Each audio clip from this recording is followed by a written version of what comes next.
Chapter 1371. Orissa responded with her eyes closed. Benjamin was at a loss whether to laugh or cry. Leaning over, he whispered in her ear, "Hurry up and pee." When Orissa heard his voice, she too wanted to give it her all, but nothing came out.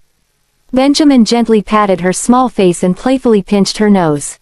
This stirred Orissa back to consciousness, although she was still somewhat dazed and unable to fully make out the man's face. Benjamin let out a soft sigh. "Aren't you in a hurry to pee? Hurry up and go back to sleep after you're done." Only then did Orissa realize that her stomach was bloated. She quickly peed. Then, Benjamin carried her back to the room. Seeing that Orissa was struggling to keep her eyes open to look at him, he raised his eyebrows slightly and rubbed her nose playfully. "Go to sleep," Orissa muttered. "Did I ask you to come up?" She really couldn't remember. With a gentle smile playing at the corners of his mouth, Benjamin leaned down to kiss Orissa. He whispered softly, "I came up on my own. I'm going to take a shower, you go to sleep first." Orissa glanced at him. After reminding him to sleep early, she closed her eyes and slept. Benjamin took a bath, then climbed into bed and fell asleep holding her. In the morning, Orissa felt kisses from the children. She squinted her eyes open, hugged the kids, and returned their kisses to their small faces before continuing to sleep. Benjamin leaned in, hoping for a good morning kiss, but Orissa had fallen asleep again. "Mr. Graham, hurry up," Gavin urged Benjamin deliberately. Benjamin turned his head and shot him a glare. After tucking Orissa into bed, he headed toward the children. "Have you all got your things?" He swept his sharp gaze over the kids. All 6 of them were neatly dressed with backpacks on their backs. They looked incredibly adorable. The 6 kids nodded in unison and chimed, "We've got everything." After taking his coat, Benjamin led the kids downstairs and took them to school. The kids were sitting in the back seat. After some thought, Gavin decided it was best to tell Benjamin. "Mr. Graham, Regan came looking for us." Benjamin frowned, but no one could be sure if it was due to the way his son addressed him or because of Regan's involvement. He glanced up at the rearview mirror and fixed his gaze on Gavin. "When?" "Yesterday," Zachary replied as he stole occasional glances at Benjamin. "Did you interact with him?" Benjamin asked, his brow furrowed. "Yes," Gavin nodded. "He pretended to be a janitor at our school and tried to give us candies, but we all refused. We didn't eat his food." Jesse also nodded in agreement. Zachary wasn't planning to hide anything from Benjamin. Smiling, he said, "He wanted to take us out for a meal, but we didn't go with him. However, we did take his gift card." Benjamin's eyes twitched slightly as he glanced at the 6 kids in the back row. "How much did you get?" "Not much, 10,000 per person." Zachary glanced at Benjamin again before adding, "Mommy gets a share too, but hers is 40,000. 100,000 in total." Benjamin was somewhat speechless. "If you want money, just ask Daddy. There's no need to take his money." "Mr. Graham, are you being silly? His money is also Mommy's money. It's only right that we take it." Jasper rolled his eyes. With a stern expression on his face, Benjamin retorted, "Does your mother know about this?" Jasper chuckled awkwardly. He dared not say a word after that. "Mommy doesn't know. We wanted to tell Mommy about it, but then we forgot," Oliver said with an awkward smile. "And then, did he say anything else to you?" Benjamin didn't expect Regan to find a way in after the school had increased security. "Nope," Zachary responded. "That person just wanted to invite us for a meal," Tim said without thinking. Gavin shook his head. "No, they must have some other purposes. It's impossible that they only want to get to know us," he reminded Tim. Chapter 1372. Benjamin knew what Regan was up to, but he still reminded the children, "Keep your distance from him in the future. Your mother will be upset if she finds out he's trying to get close to you." "Don't worry, we won't get close to him. He's a bad man," Jessie gritted her teeth as she said. She disliked Regan. Gavin and the others nodded in agreement. "We can take care of ourselves. We only let him get close to us yesterday to see what he was up to." Benjamin nodded. He felt at ease knowing that there were bodyguards protecting them, so he wasn't worried that Regan would do anything rash. When do you plan to tell your mother about the money? Are you sure she won't get upset knowing you've taken Regan's money? The 6 kids exchanged glances. They knew that they had upset their mom quite a few times recently. They were nervous and unsure of what to do next. Gavin turned to Benjamin with a rare smile. Daddy, why not you help us tell Mommy? With Daddy around, he can still coax Mommy if she gets angry. Benjamin glanced at the little guy and let out a light snort. Is he calling me Daddy only because he needs a favor from me? Mr. Graham, can you please talk to Mommy for us first? We'll explain everything to her once we get home. Zachary also asked for Benjamin's help. Mr. Graham, it's better if you speak on behalf of us. Jasper bootlicked Benjamin with a cheeky grin. Benjamin's eyes gleamed as he suddenly asked a question. Where is the money? The kids paused for a moment. Then, all of them stared at him wide-eyed. I've got it. Zachary blinked as a sense of foreboding washed over him. Transfer the money to me. I'll find a time to talk to your mother. If she doesn't want to accept the money, I'll return it to Regan later. Benjamin looked serious. He was indeed planning to do so. However, if Orissa didn't object, then all this money would go to her. The kids felt that something was off, but they couldn't refute Benjamin. All right then, Zachary chuckled, deciding that cheering up Mommy was the most important thing. If Mommy gets angry, the money we're holding won't be of much use. If Mommy doesn't object, you can give it back to me. Zachary reminded Benjamin, let's see what your mother thinks. Benjamin didn't make any promises. Transfer me the money now, we're almost reaching the school, he said calmly. Okay. Zachary took out her phone and immediately transferred the money to Benjamin. I've transferred the money, you'll be able to receive it in a moment. Okay. A subtle smile tugged at the corner of Benjamin's mouth. Upon reaching the school, the 6 kids bid him farewell one after another. Benjamin watched them enter the campus before taking out his phone to accept the huge sum of money via transfer. Then, he called Robert, the principal. Robert was pleasantly surprised to receive a call from Benjamin early in the morning.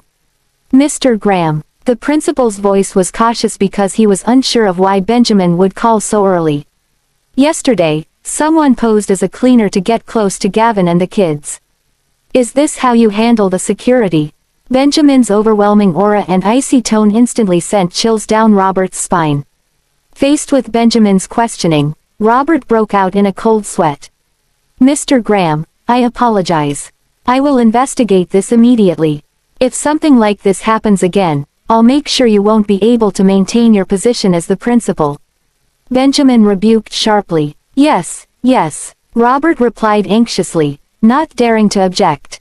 Everything used to be so smooth. Why do problems start cropping up after the Graham kids start attending school? You better fire any deceitful staff at the school. Benjamin warned before hanging up the phone. Deceitful staff. Robert's eyes widened as realization dawned on him.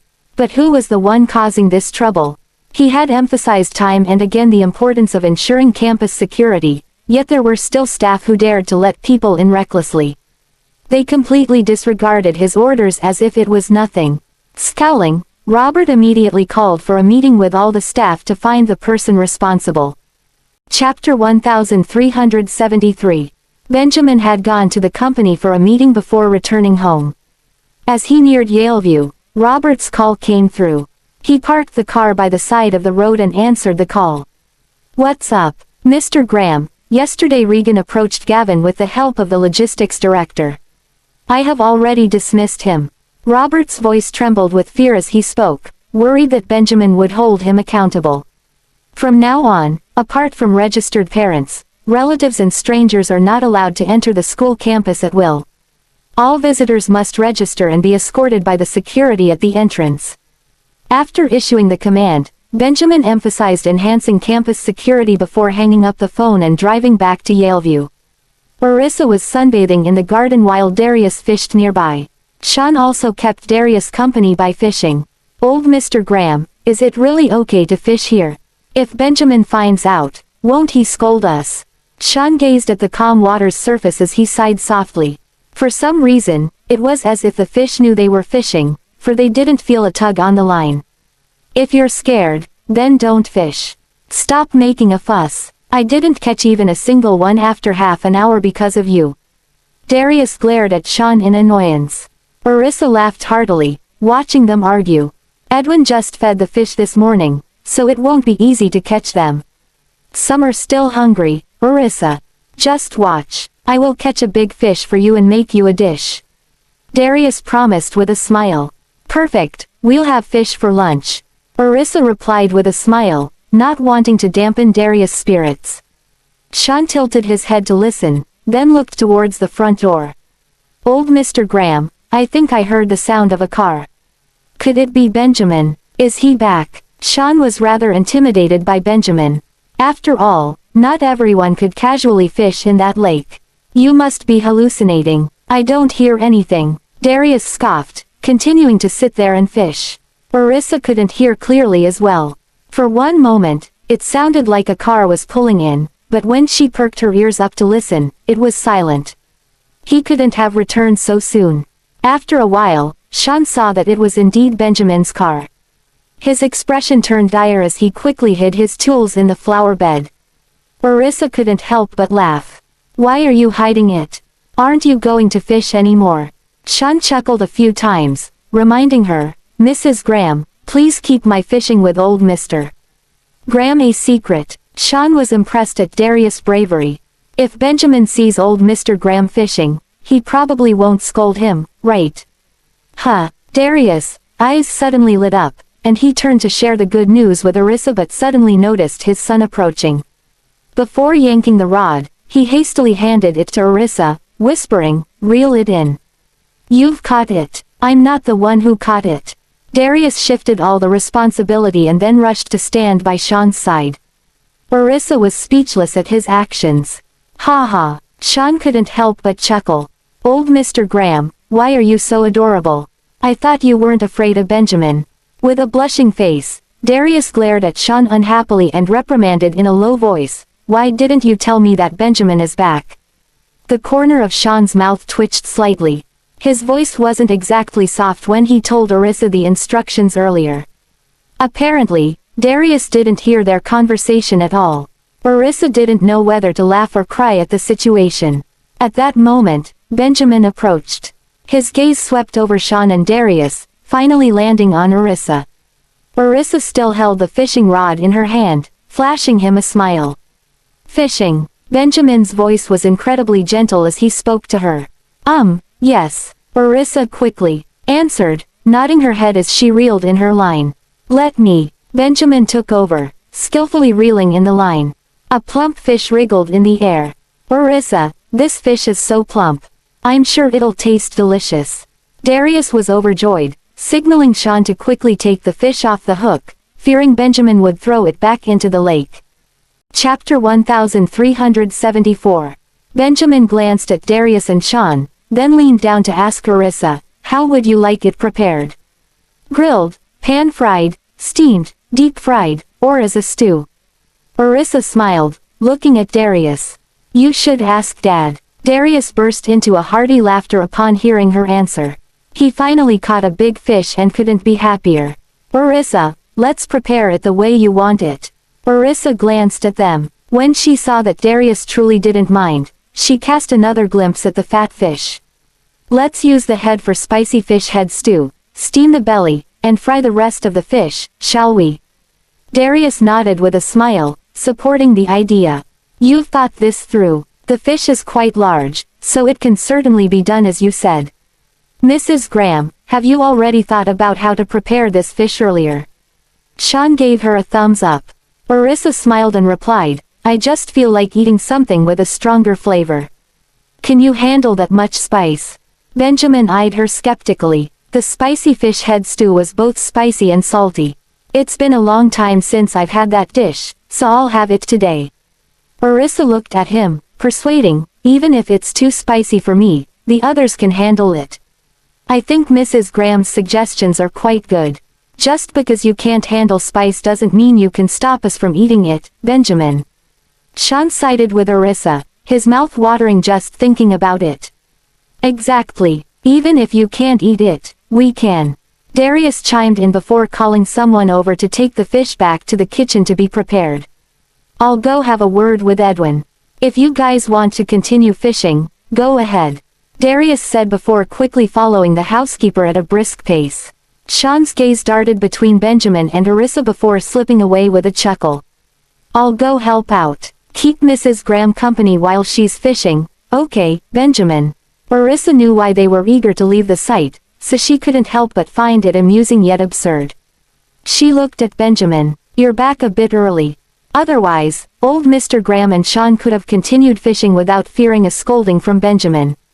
With amusement shining in his eyes, Benjamin looked at her and asked, how come you're in the mood to fish? In truth, Arissa wasn't particularly skilled at fishing. However, she was quite adept at catching them directly from the stream. Well, I've got nothing to do at home anyway. I'm just killing time with it. She wasn't even there to fish, to begin with, just sunbathing in the garden. When Darius came over and saw the fish in the lake, he got the idea to fish. Then, Sean joined him, and together, they started fishing enthusiastically. She simply sat on the side, watching them fish. Benjamin raised an eyebrow at her comment but didn't expose them. He sat on the stool, flicked the fishing rod, and began to fish. Arissa glanced at him. Are you fishing? Yeah, I'll make you fish stew tonight if I catch one. Benjamin's thin lips curved in a small smile. The corner of Arissa's mouth twitched.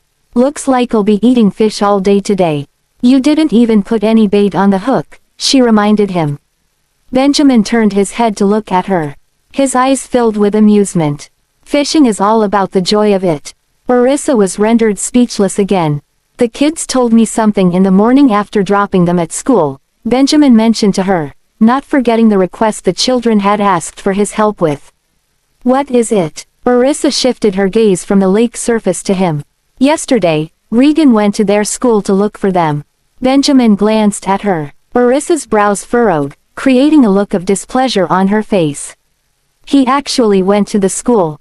Not only that, he even wanted to take them out for a meal, but the kids turned him down. However, they did accept his monetary gift, Benjamin relayed calmly. His gaze was fixed on her, carefully observing her emotions. The displeasure on Arissa's face didn't fade as she asked angrily, did the children really accept it? Benjamin nodded. They said the money is yours too and that it would be a waste to reject it. Arissa suddenly felt relief sweep over her because the children were absolutely right. Chapter 1375. How much money is there? Arissa asked Benjamin casually. 100,000. The kids say it's money for a dinner treat. Needless to say, Arissa was pretty shocked to hear that. Could Regan really have become that generous? After scrutinizing the woman's face and realizing she was no longer angry, Benjamin decided to probe further. So, with regards to this money, do you intend to keep or return it? Return it? That's impossible, Arissa instantly protested. After all, the thought of Regan losing money and how upset he must be, gave her a lot of satisfaction. Benjamin chuckled and picked up his phone to transfer the money to Arissa's account. Upon hearing the notification sound, the latter promptly glanced at her phone. Seeing that the message was from Benjamin, she gave him a puzzled look before opening it. However, as soon as she realized it was a bank transfer, she curled her lips into a smile. Why have you transferred money to me? This is the money the kids sent me, so now I'm giving it to you. Do you want it or not? Benjamin asked smilingly as he raised an eyebrow. Arissa pursed her lips and quickly nodded. I'll hold on to it for them so they won't waste it on impulsive purchases. Benjamin merely laughed and said nothing more. After all, he had always intended to hand her the money he got from the children. By the way, how did Regan meet the kids? Arissa asked as she set her phone down. Benjamin wasted no time sharing everything he had learned from the principal with her. It's all because of the school's inadequate management that loopholes were exploited. Arissa glanced at the man and asked gently, did you scold the principal again? Shouldn't I? He retorted as he met Arissa's gaze. The latter shook her head. Of course you should. I wasn't aware of anything when the children were kidnapped, but if I had known, I'd have chewed the principal out. Benjamin, on the other hand, was taken aback. He had thought Arissa was about to voice her disapproval and reprimand him, but to his surprise, she did neither. Exactly. If there's another breach of safety protocols, he'll have to step down as principal. Benjamin fumed. Orissa nodded, understanding the need for strict measures in school. Didn't you assign bodyguards to follow the children? Well, they can't always be sticking to the kids in school. I guess the little ones probably instructed the bodyguards to step aside when they caught sight of Regan. Yes, that's the likeliest possibility I can think of. I know how cunning those kids can be. Just then, Orissa's eyes lit up as she pointed at the lake excitedly. We've got a bite. With a smile tugging at his lips, Benjamin skillfully reeled his line in. Alas, the fish he caught wasn't as big as Darius' catch, so he considered releasing it back into the water. This fish is a little small. We should try catching another. It's big enough. Let's go with this. We won't be able to finish it if it's any larger, Orissa replied. Oh, I think this fish is the perfect size. The kids will be home tonight, so there will be plenty for our whole family. All right, we'll take this, then, Benjamin said before taking the fish off the hook and tossing it into the bucket. Let's stop fishing for the day. It's time to head inside, Orissa reminded. With that, Benjamin set his fishing rod down, stood up, and walked toward her. Feeling tired? It's a bit too sunny, Orissa muttered, squinting her eyes. The lake shimmered under the sun, and she was starting to feel uncomfortable from staring at it for long periods. In that case, let's head back in, Benjamin said with a nod. Without further ado, he carried Orissa in his arms and strode toward the house. You can just push me back, the latter mumbled while glancing at her wheelchair. Oh, dear, what if I needed to use it later? That'd be so troublesome. Benjamin, however, curled his lips into a gentle smile. But I enjoy holding you in my arms. Upon reaching the entrance, he quickly instructed one of his bodyguards to retrieve the wheelchair. By then, Darius and Sean were busy preparing lunch in the kitchen, along with Edwin and Mary. It was, without a doubt, a bustling scene. Orissa wanted to join in the fun and turned to Benjamin. Why don't you carry me to the dining room? I want to listen to their conversation. Can you sit for so long, though? Benjamin asked as he lowered his gaze at the woman, clearly disapproving of her suggestion. Eventually, he carried her to the study instead. You can keep me company if you're bored, he said before placing Orissa on the couch and arranging several throw pillows behind her so she could lie comfortably on them.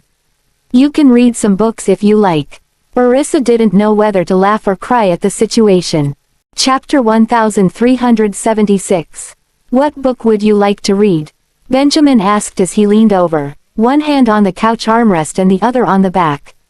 Having encircled Orissa in his arms, Benjamin gazed intently at her with playful, smiling eyes. Captivated by the man's alluring scent, Orissa felt her heart flutter slightly. I don't feel like reading books, she replied coyly. Benjamin cocked his brows, his every move so charming and seductive. What would you like to read, then? I want my phone, Orissa answered, her voice soft and sweet. Almost immediately, Benjamin furrowed his brows and gently pinched her nose. Looking at your phone too much can hurt your eyes. With that said, he walked to the corner bookshelf, pulled out a random book, and handed it to Orissa.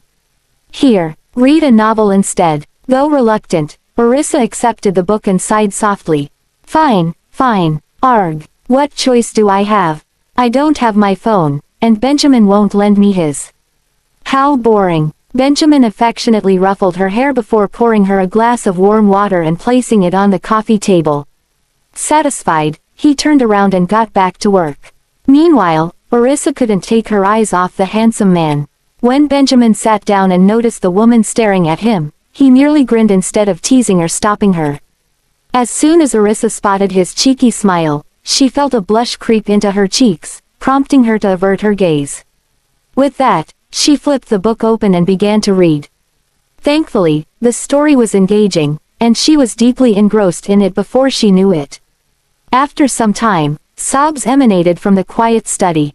Benjamin froze and lifted his head, only to see Orissa still clutching the book and sobbing uncontrollably as her shoulders shook. Seeing her so heartbroken, a tightness gripped his chest, and he, too, began to feel uneasy. The next second, he approached Orissa and removed the book from her hands. "What's wrong?" With teary eyes, Orissa lifted her gaze to look at him and sniffled, feeling somewhat awkward. "This novel is a little depressing," she replied, her voice low and nasally. Try as she might, she was far too embarrassed to meet Benjamin's concerned gaze. Taken aback by the response, Benjamin did his best to hold back his laughter as he handed Orissa a few tissues to wipe away her tears and snot. The latter gladly accepted them and went about blowing her nose and wiping her tears. By then, her cheeks and the tip of her nose were all flushed red. Benjamin gently ruffled Orissa's hair. "Too depressing, huh? Let's not read this, then. I'll get you some other books. I can't be letting her read something that brings her mood down. After all, Sean has already said that she must keep her spirits up." Orissa, however, grabbed the book from him. "I want to read it. I've only read a part of the novel and I'm already drawn into it, yet he won't let me continue. Does he know how much that torments me?" For a moment, Benjamin stared fixedly at her. "Can you keep reading it without being emotionally affected? What's so interesting about these novels, anyway? Arg, I regret picking this out for her. Couldn't Edwin have bought more light-hearted and uplifting books?" Orissa glanced at him and responded softly, "I'll control my emotions. In any case, don't worry about me. You should get on with your work." Seeing how insistent she was, Benjamin had no choice but to accompany her for a while before returning to work. Determined not to let Benjamin notice anything amiss, Orissa would try her darndest to hold back her emotions whenever she got to the sad parts of the novel. She couldn't deny that the story was rather upsetting, but even so, it was an enjoyable read. Hee. Upon hearing Orissa's giggle, Benjamin shifted his gaze toward her again. Seeing her laughing so happily away, he couldn't help but be captivated by the sight. Alas, Orissa noticed his gaze and quickly covered her mouth. "Did I disturb you?" "Not at all," Benjamin replied with a big grin. "Ah, I love seeing her smile the most."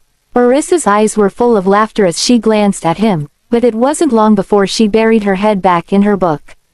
Time slowly ticked away as the couple stayed in the study, one engrossed in his work while the other was lost in a novel. When Sean dropped by to inform them dinner was ready, not even he could bring himself to interrupt the tranquil, beautiful scene. Without a word, he leaned against the door frame and watched the couple intently. Eventually, Benjamin broke the silence first as he stared at Sean. "Is there something you need?" Chapter 1377. "Lunch is ready," Sean said with a smile. Orissa, engrossed in her novel, didn't notice Sean. "I'll be there in a moment."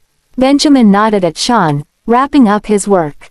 "Orissa, food's ready," Sean called out to Orissa before heading to the dining room.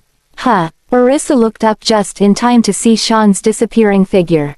She turned to Benjamin. "Did Sean just tell us lunch is ready?" "Yup. Give me a moment." Benjamin didn't even lift his head as he tried to finish his work quickly. Only then did Orissa notice the aroma in the air, her stomach growling in response. She couldn't help but take a few deep breaths. "Wow, it smells great." She gulped, put down the novel, and sat up on the couch, waiting for Benjamin. After Benjamin finished his work, he closed his laptop and walked over, asking, "Are you hungry?" Orissa nodded, her smile radiant as she looked at him. "Aren't you hungry?" "A little." Benjamin's lips lifted slightly as he bent down to pick her up and walked out of the study. "I need to use the bathroom first," Orissa whispered. Benjamin cast a glance at her, noticing her evasive gaze. He chuckled lightly, finding her shyness amusing. "You didn't seem like you wanted to go earlier, though." Orissa rolled her eyes and chuckled awkwardly. "I was holding it in." She was obviously too engrossed in reading and was unwilling to move, which was why she held it in. A twitch played at the corner of Benjamin's mouth, and he gently patted her bottom. "Don't you know it's bad to hold in your pee?" Orissa gave him a silly smile and spoke up to stop him. "Could you please not hit me? I can hardly hold it in anymore." "Hurry up." With a light laugh, Benjamin quickened his pace toward the bathroom. Orissa's face was flushed red. She would have run to the bathroom long ago if she could. After both of them had attended to their urgent needs in the bathroom and washed their hands, they proceeded to the dining room. "Darius, Edwin, and Mary were all busy serving dishes and setting the utensils, while Sean was in charge of ladling soup into bowls. Seeing the two of them approach, Darius greeted them with a smile. "Please, sit down and eat. Today's lunch is quite a feast." Orissa looked at the table full of dishes. All the fish dishes she had mentioned earlier were there. There was spicy fish head stew, fried chicken, baked fish and mushroom soup, garlic butter steak, cocktail shrimp, and salad on the table. A feast was spread out on the table, the delicious aroma wafting in the air. The dishes were all her favorites. She leaned over to take a whiff of the enticing aroma, then smiled and said, "It smells wonderful. Thank you all for your hard work. Why stand on ceremony among family? Come, have some soup first." Darius personally served her the soup, his affection for her evident in his actions.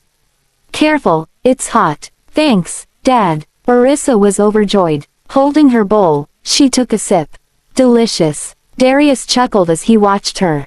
"We thought you were tired of mushroom soup, so Edwin added something different this time. Does it taste different from what you had before?"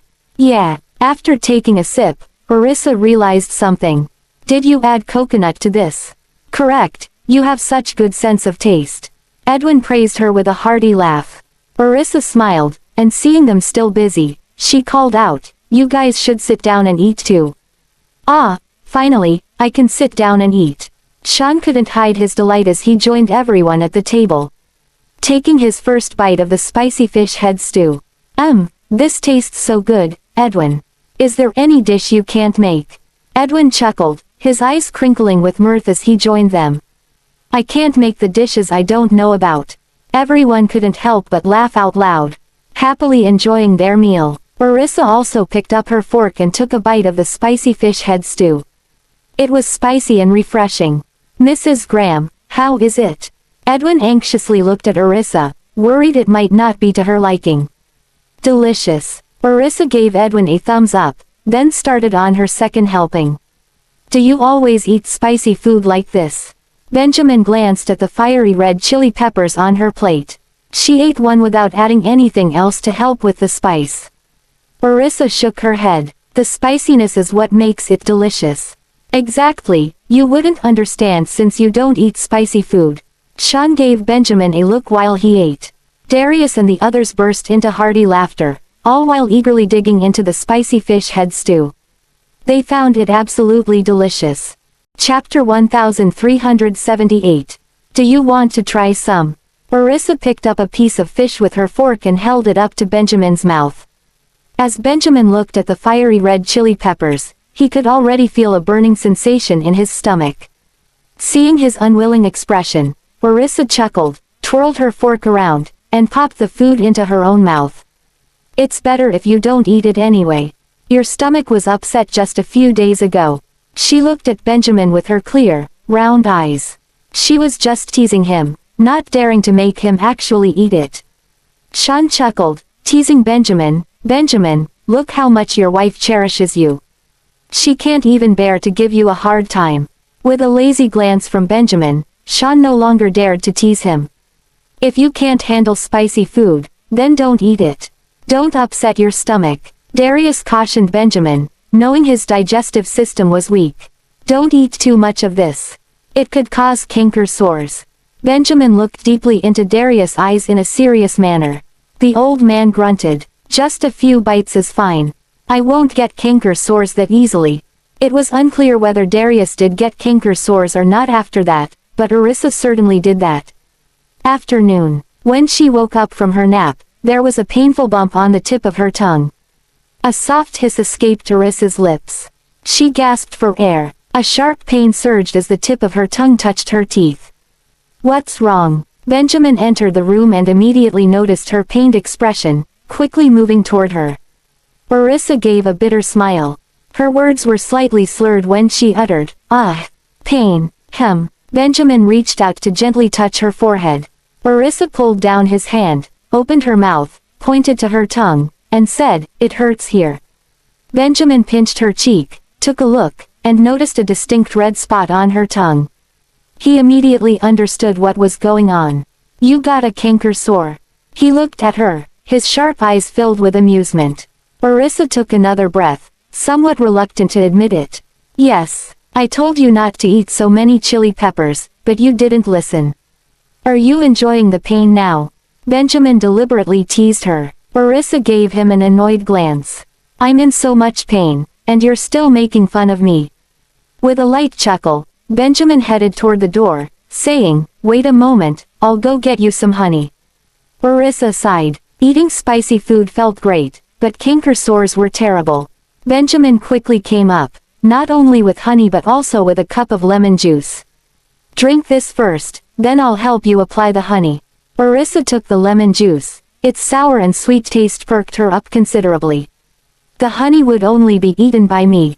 She used to do this for the kids often, but when it came to herself, it didn't seem quite right. Open wide, Benjamin held a cotton swab dipped in honey to her face, signaling her to stick out her tongue. Orissa did as instructed, and Benjamin carefully applied the honey to her inflamed area. Bear with it a little. If you eat it, I'll just apply it a few more times. Orissa agreed, but by the time he finished applying it and she closed her mouth, she felt that the honey on her tongue had almost completely dispersed because of the saliva she had secreted.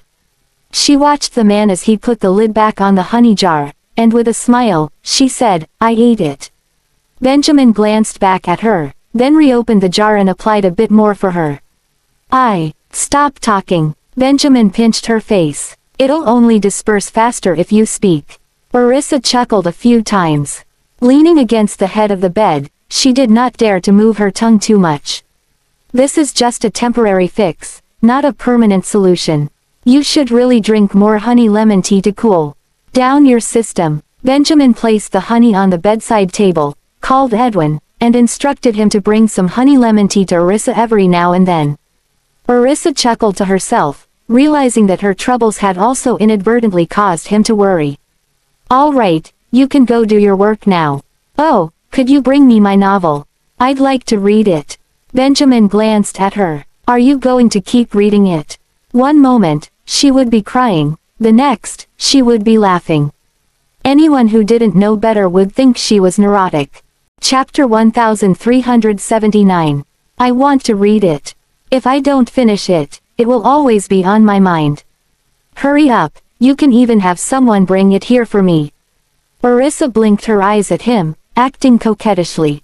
Benjamin sighed lightly. Wait a moment. Seeing him turn around and leave, Orissa smiled and waited for the novel to be brought up. However, after waiting for more than 10 minutes, there was still no sign of the novel or anyone else. Feeling quite puzzled, she called Benjamin, only to find the line was busy. Could it be that he was so busy answering his phone that he forgot? She waited for a while before calling again. This time, the call went through. Darling, are you forgetting something? She asked. What do you mean? He asked calmly and confidently. He had wondered if she would call to remind him. Didn't you say you were going to bring me the novel? Orissa pouted, her voice raising slightly. Benjamin stifled a laugh and smiled. Beg me. Orissa was speechless. Benjamin was doing it on purpose. Isn't he being childish? Then I'll go get it myself. If she weren't being closely watched by him, she would have no problem walking around on her own. I'll bring it to you now. Benjamin's voice deepened, no longer daring to tease her. Looking at the disconnected call, Orissa chuckled to herself, wondering why he wasn't asking her to beg him anymore. In less than a minute, Benjamin had delivered the novel to Orissa, saying, See, I brought it. Orissa looked at him. Seeing his helpless expression, she couldn't help but laugh. Anyone who doesn't know better would think you're jealous of a book. Benjamin's brows arched slightly, and his sharp eyes narrowed. Am I that kind of person? Orissa laughed and responded, No, Mr. Graham is definitely not that childish. Benjamin's handsome face darkened. This woman was indirectly scolding him. Seeing her smug little expression, he sighed lightly. Just don't let it upset you.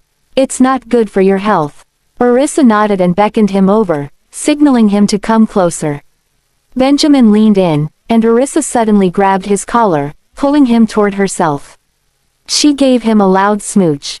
Unable to suppress the upward curve of his lips, Benjamin cupped the back of her head, pulling her into a deep kiss. Had his phone not rung, he wouldn't have let go of Orissa. Benjamin stepped aside, picking up the phone. Orissa patted her own cheeks, which were burning hot, her heart racing like it was about to jump out of her chest. "What's the matter?" Benjamin asked. Orissa was not sure what was said on the other end, but Benjamin's brows furrowed in response. "I'm busy. Turn it down." There was a pause before he added, "Then let the vice CEO handle it."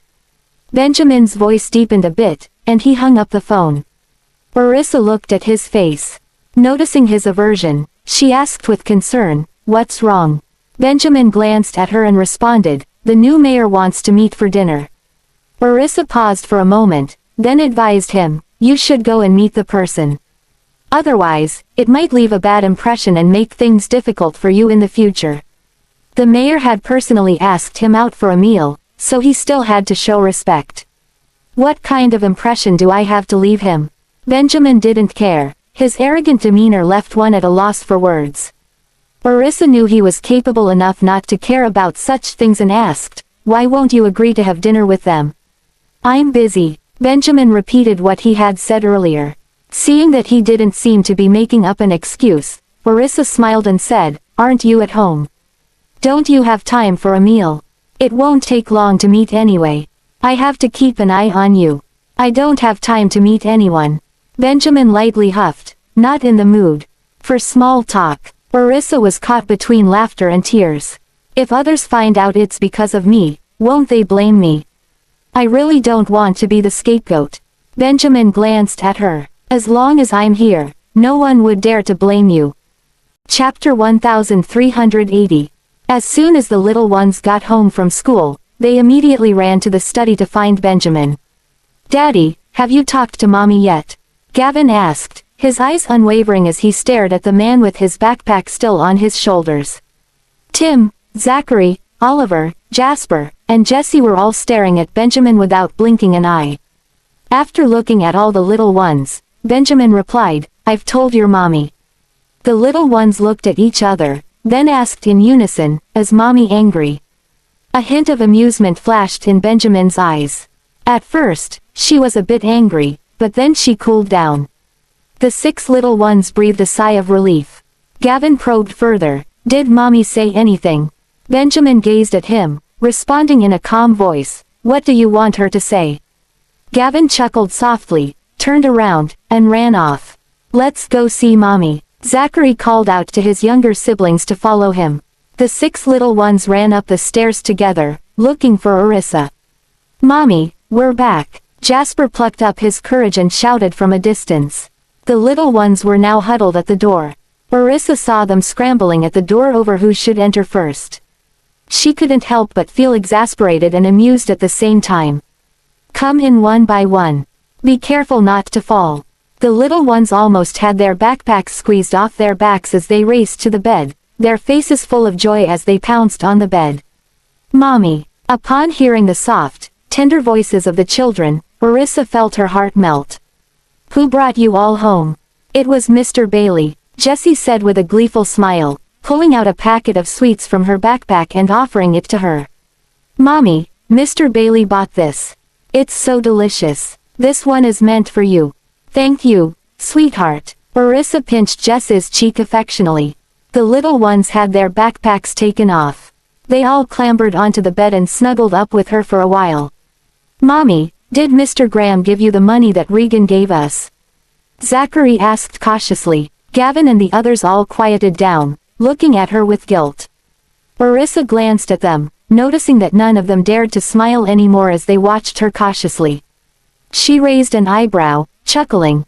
"Are you afraid I'd get angry?" The little ones glanced at her and gave a sheepish smile. "The money has been given to me," she frankly told them to prevent Benjamin from being wrongfully accused. "Mommy, then Oliver started, wanting to ask for their share. Orissa hummed lightly, of course understanding what the little one meant. "Let's use this money to buy gifts for the children of Rudisi Village." Hearing that, the little ones were now too embarrassed to ask for it. "Do you have any homework today?" Orissa asked, noticing that they were still holding their backpacks. "Yes." Tim nodded vigorously. Orissa looked at them. "You guys should get to your homework. Mommy, we want to stay with you. Jasper looked at her with wide, innocent eyes, not showing the slightest concern about his homework. Seeing that the children all wanted to stay here, Orissa didn't chase them away. Then you guys can do it here. If there's anything you don't understand, I will teach you. Okay. The little ones were in high spirits, each taking out their homework and spreading it out on the bed. Orissa smiled and said, "Don't do it while lying on the bed.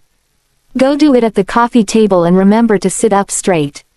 "Oh," the little ones responded, then slid off the bed, clutching their homework and backpacks.